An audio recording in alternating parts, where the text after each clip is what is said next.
Hola a todos, bienvenidos a nuestro material de evangelismo, las cartas del Evangelio para la evangelización del mundo. Hoy tenemos el sexto encuentro o la carta del Evangelio número 6. La carta del Evangelio número 6. Hoy la carta del Evangelio nos plantea una pregunta interesantísima, como todas las que ya estamos respondiendo a través de este material. El título de hoy es, ahora que soy salvo, ¿cómo puedo cambiar? Ahora que soy salvo, ¿cómo puedo cambiar? La lectura bíblica vamos a ver 1 Corintios capítulo 2, versículo número 10 y 1 Corintios capítulo 2, versículo número 14. Vamos a leer primero 1 Corintios capítulo 2, versículo 10, dice, pero Dios la reveló a nosotros por el Espíritu, porque el Espíritu todo lo escudriña, aún lo profundo de Dios, aún lo profundo de Dios. Y el versículo 14, 1 Corintios capítulo 2, versículo 14 dice, pero el hombre natural no percibe las cosas que son del Espíritu, porque para él son locura y no las puede entender, porque se han de discernir espiritualmente. Dios ha movilizado todos sus planes en el cielo y en la tierra para salvar a las personas, para salvar al ser humano. Él se hizo verbo, Evangelio de Juan, capítulo 1, versículo 14. Derramó su sangre, resucitó, ascendió a los cielos e incluso hoy intercede por nosotros mediante el Espíritu Santo. Aún así, la mayoría de la gente malinterpreta el significado de la salvación. Entonces, hoy nosotros vamos a recordar, en el punto 1 dice, ¿qué implica la interpretación incorrecta de la salvación? ¿Qué implica la interpretación incorrecta de la salvación? Primero tenemos que nosotros recordar que el hombre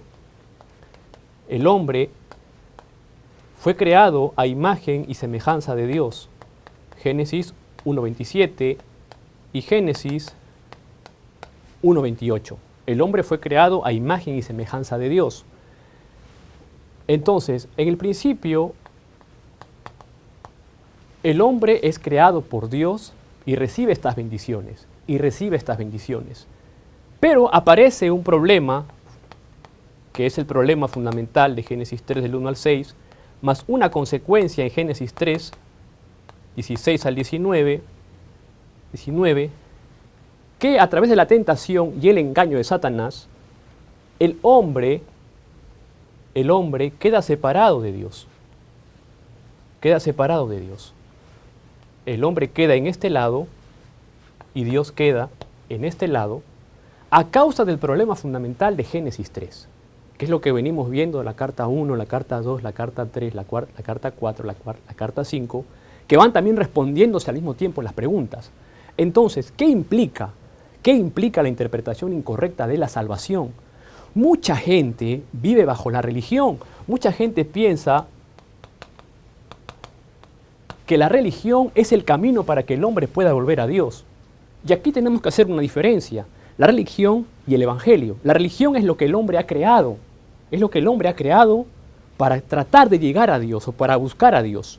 Mientras que el evangelio es algo completamente opuesto. El evangelio es lo que Dios ha hecho para alcanzar al hombre. Es completamente opuesto. Entonces, la interpretación incorrecta de la salvación, mucha gente piensa que a través de la religión se puede salvar. Podemos ver esto en el Evangelio de Juan, capítulo 3, versículos del 1 al 10, donde aparece el fariseo que se llamaba Nicodemo. Podemos ver esa parte de la Biblia. Otro punto que implica la interpretación incorrecta de la salvación es que mucha gente piensa que el simple hecho de ir a la iglesia los puede salvar. Y eso es algo completamente incorrecto, porque el ir a la iglesia como edificio no trae la salvación. Entonces, no se obtiene salvación ni por la religión ni por ir a la iglesia, porque eso es lo que la palabra de Dios no enseña. El evangelio no enseña eso. Hay gente que piensa incorrectamente que la salvación se puede ganar a través de ¿qué? A través del esfuerzo, a través de las buenas obras, lo cual no digamos que está mal hacerlo, pero las buenas obras no le dan al hombre la salvación, porque todo esfuerzo humano tiene un límite. Por lo tanto, no hay salvación en ninguna de estas tres cosas, hasta el punto que vamos a ver, también la gente piensa de que a través de la filosofía o del estudio del ser humano, el hombre puede alcanzar la salvación. También se está cayendo mucho en eso y se está diluyendo lo más importante, quién es el camino para llegar a Dios, el cual es Jesucristo. Por lo tanto, algunas personas creen que por memorizar o orar o recitar versículos obtendrán la salvación, cosa que tampoco sucede.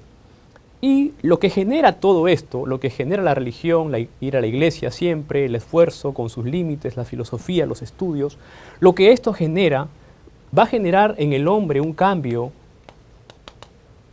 externo, pero no va a dar al hombre la salvación.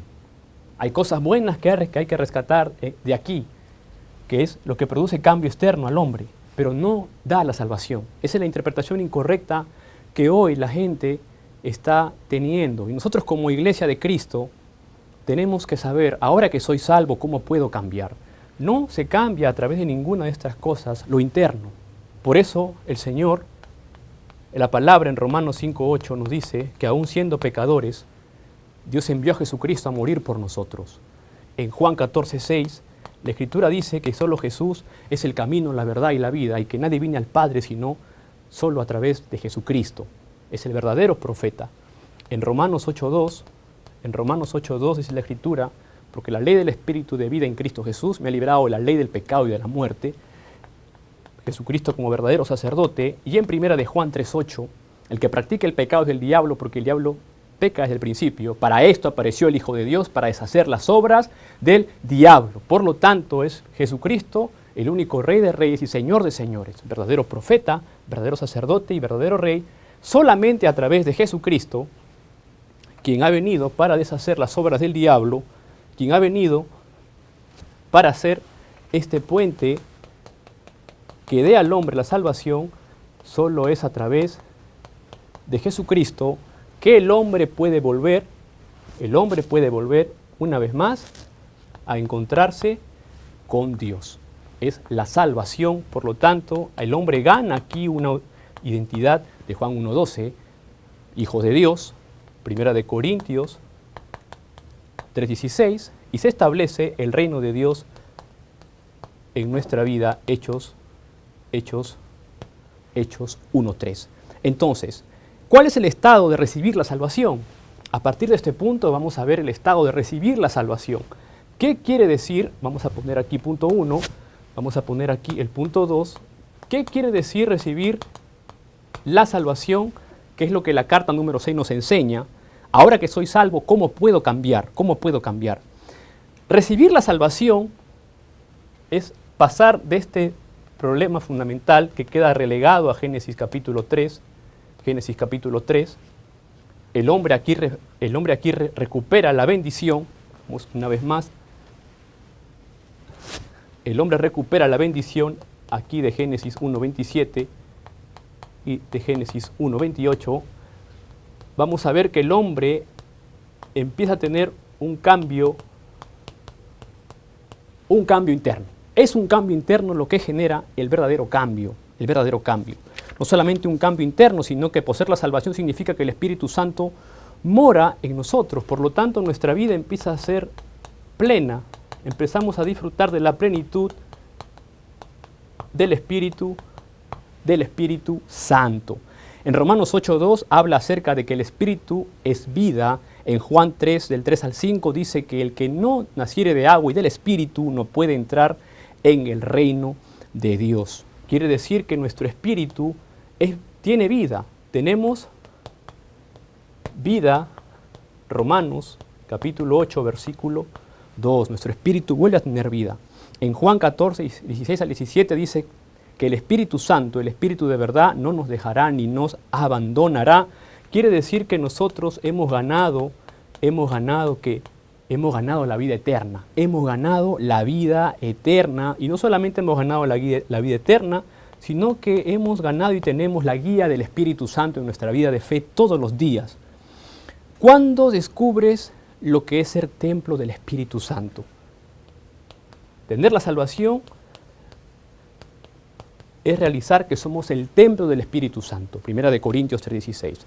En Romanos 8:2 dice 8:2, versículos 4 y 9, dice, habla acerca de que el Espíritu Santo reúne las condiciones para la salvación y cumple la ley.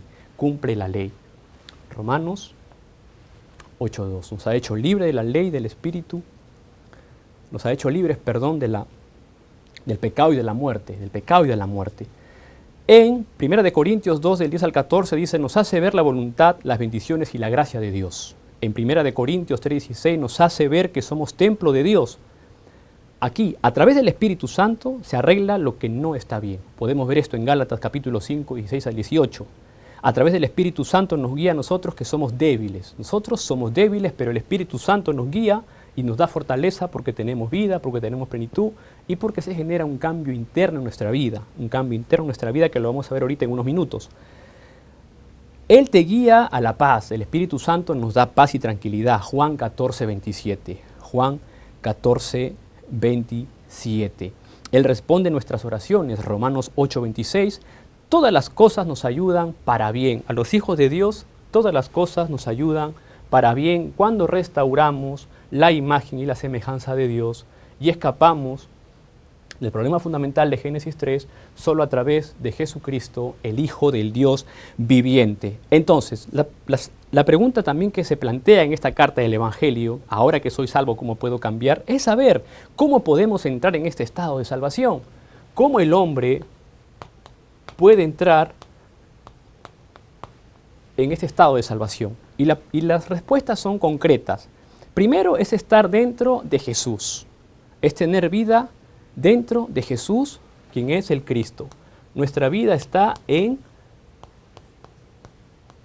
Jesús, quien es el Cristo, el Hijo del Dios viviente. La salvación es solamente a través de Jesús el Cristo. De Jesús significa el Salvador, Cristo significa el ungido, el ungido. Solamente Jesucristo le da salvación al hombre. Esto quiere decir nacer de nuevo de agua y del Espíritu. Esto viene de lo alto, nacer de nuevo de agua y del Espíritu, que es lo que Jesús explica al fariseo Nicodemo en el Evangelio de Juan, capítulo 3, versículos del 1 al 10. Y solamente hay un camino, hay un camino. Ese camino es creer y tener fe solamente ¿en quién? En el Hijo de Dios, en el Hijo de Dios. Nuestros países hispanohablantes, veamos nuestra realidad, veamos el trasfondo espiritual en el que nos encontramos, veamos el trasfondo espiritual de nuestras naciones. Completamente podemos ver que estamos sumergidos en la religión. Completamente podemos ver que la gente piensa que por ir a la iglesia se puede alcanzar la salvación. Completamente podemos ver que hay un esfuerzo sobrenatural por el hombre y querer ser feliz también. Pero todo tiene límite. Podemos ver que hay hombres capaces, con gran capacidad. Y no digamos que la filosofía o estudiar la filosofía sea malo. No es malo. Ayuda en otros aspectos de la vida, pero no tienen nada que ver con la salvación ni con la solución al problema fundamental de Génesis 3. ¿Por qué? Porque este es un problema espiritual. Por lo tanto, necesita una respuesta espiritual para que haya un verdadero cambio interno y no solamente haya un cambio externo. Nuestros pueblos hispanohablantes, nuestras sociedades y comunidades hispanohablantes, necesitamos experimentar un cambio interno, escapar del problema de Génesis 3. Y solamente hay un camino. Es el camino que nos enseña la palabra, es en Jesús quien es el Cristo, a través del agua y del Espíritu, creyendo y confesando. Nuestra fe solo centrado en Cristo Jesús. Entonces, hay 4 cambios para aquellos que tienen la vida eterna. Estos cambios son muy importantes y debemos recordar. Punto 4. Los cambios que genera la vida eterna. El primer cambio es que nuestro registro espiritual ha cambiado. El registro espiritual cambia. El registro espiritual cambia. Pasamos de Juan 8:44, dejamos de ser hijos del diablo para centrarnos en Primera de Juan 3:2. Primera de Juan 3:2. Lo que cambia cambia nuestro estado. ¿Qué quiere decir cambiar nuestro estado? Cambia nuestra identidad espiritual. Cambia nuestra identidad espiritual. Dejamos de estar en Romanos 6:17 para pasar a Romanos 6:22. Para pasar a Romanos 6:22. También lo que cambia tu estado de vida espiritual y física. Cambia nuestro estado de vida, ¿en qué aspecto? En el aspecto espiritual y en el aspecto físico. Vamos a ver la escritura, pasamos de Efesios 2:1, a disfrutar Efesios capítulo 2, versículo 5. Y lo que cambia es que cambia el que guía nuestra vida. Cambia la guía de nuestra vida. Cambia la guía de nuestra vida. El Espíritu Santo nos guía a partir de este momento. Dejamos Efesios 2:2 para pasar a disfrutar Gálatas 5:18. Gálatas 5:18. Estos son los cambios que se generan solo a través de Jesucristo, quien es el Hijo del Dios viviente. Entonces, ¿cómo guía Dios a los que tienen la vida? Él nunca nos abandonará, sino que nos guiará hasta el final. No podemos ser destruidos. ¿Por qué? Porque nadie puede destruir a aquellos que tienen la vida. Tenemos que confirmar esto y mirar cómo nos habla el libro de Romanos, capítulo 8, versículos del 31 al 39. Nadie puede destruir a aquellos que tienen la vida. Tenemos que confirmar nosotros esta verdad espiritual. Entonces, ahora que soy salvo, ¿cómo puedo cambiar? Puedo cambiar entendiendo mi salvación. Cambio interno, plenitud del Espíritu Santo. Vida en Cristo Jesús. Mi espíritu tiene vida. Romanos 8:2. Tengo vida eterna, tengo la guía del Espíritu Santo. Soy el templo de Dios. Eres el templo de Dios. Nuestra vida está en Cristo, en Jesús, quien es el Cristo. A través del agua y del Espíritu, creyendo con fe en Jesucristo. Disfrutemos de estos cambios. Cambió mi registro espiritual. De Juan 8:44 paso a primera de Juan 3:2. Mi identidad cambió. Ya no estoy sumergido aquí. Ya no estoy aquí. Soy hijo de Dios. Eres hija de Dios. Romanos 6:17 pasamos a Romanos 6:22. Mi estado espiritual cambia, por lo tanto mi estado físico puede cambiar. Aquí se genera o puede aparecer la sanidad física a tu vida. ¿Por qué? Porque aquí el hombre es oprimido. Aquí el hombre está en maldición. Aquí el hombre en Génesis 3 está tratando de buscar respuesta a su vida. Cuando nos encontramos con la verdadera respuesta al problema, quien es Jesucristo, quien nos lleva de regreso a Dios, nuestro estado espiritual se sana. Por lo tanto, si nuestro estado espiritual se sana, hay una consecuencia en nuestro estado físico. Viene la sanidad, viene el milagro de la sanidad, pero ojo, no es buscar la sanidad física, sino lo primero que tenemos que hacer es sanar lo espiritual. Es escapar del problema fundamental para poder dar un cambio interno realmente y no solamente quede en un cambio externo, que es nuestra vida de fe. Y la guía de nuestra vida cambia, vamos a ser guiados por el Espíritu Santo y nadie puede destruir a los hijos de Dios. Nadie puede destruir a los hijos de Dios. ¿Por qué? Porque pase lo que pase en nuestra vida de fe, pase lo que pase en el mundo, Jesús nunca dejará de ser el Cristo, el Hijo del Dios viviente. Que tengan un día de gran bendición, que la carta número 6, que es ahora que soy salvo, ¿cómo puedo cambiar? La lectura bíblica de hoy es Primera de Corintios capítulo 2, versículo 10 y versículo 14, nos ayude a nosotros a darnos cuenta que Dios la reveló, pero Dios, dice la Escritura, nos la reveló a nosotros por el Espíritu, porque el Espíritu todo lo escudriña aún lo profundo de Dios. El 14 dice, pero el hombre natural no percibe las cosas que son del Espíritu de Dios, porque para él son locura, y no las puede entender porque se han de discernir espiritualmente. Que nuestro cambio sea un cambio interno a partir solamente de Jesús el Cristo, el Hijo del Dios viviente. Que tengan un gran día, hermanos y hermanas, un gran abrazo. Gracias por seguirnos en rutc.tv, Cartas del Evangelio en español. Oremos. Padre Dios, te damos las gracias, Señor, en el nombre de Jesucristo, por tu gracia, por tu amor absoluto sobre nuestras vidas, Señor, por enseñarnos hoy a cambiar internamente a través del Evangelio, Padre. Recibe la gracia, Señor, las gracias, Padre, de lo más profundo de nuestros corazones, porque tuyo es el reino, el poder y la gloria, Señor. Gracias, Padre, levanta a tus discípulos evangelistas y que este material importante, Señor, de las cartas del Evangelio, llegue al campo hispanohablante para la evangelización del mundo. En el nombre de Jesucristo oramos. Amén.